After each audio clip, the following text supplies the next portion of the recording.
making it look as if that people are rich because they are unbelievers. Nobody is rich because he's an unbeliever. People are rich because they worked. People are rich because they did business. People are rich because they did investments.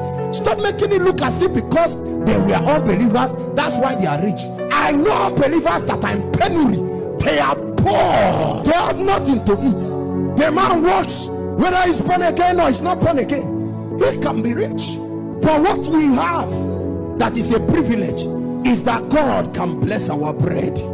God can bless our small work. God can bless the small one we do. God can bring us to certain places where people need to lie and lobby to enter.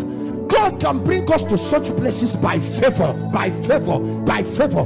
God can give us increase that people use all manner of means to get, that people bribe to get. He can give us such increase by favor, by favor. That's where we are different. I believe God make it rich. I believe God can give. I believe God can bless. Nobody can say anything to make me believe otherwise. Keep your philosophy to yourself. Keep your ideology to yourself. Keep your school of thought to yourself. I believe God can make men rich actually. But I know that God has kept a medium for that. It is the medium of labor. It is the medium of work. But for the believer, an extra advantage is there. What is that advantage? Favor, favor. What another person needs to follow a longer route or a lying shortcut to get, the believer can get it faster, not by a shortcut, not by a longer route, but by favor. Your praise,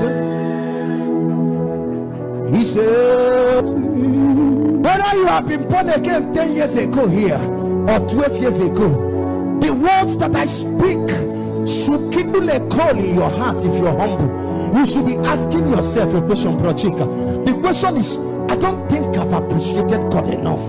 I don't think I've understood the outworking of the Holy Ghost in me. Until you see how people struggle, if you see the struggle people go through with unrighteousness, if you see the restlessness, if you see the restlessness, if you see the wickedness, if you see the consequences people have to live in, the karma that comes after people, if you see what people have to reap for the seed they sowed, if you see what people are into because they fear not the Lord, because they are not controlled by the same spirit of righteousness that control them. And I ask you a question here: what will you lose today if you decide to stop lying?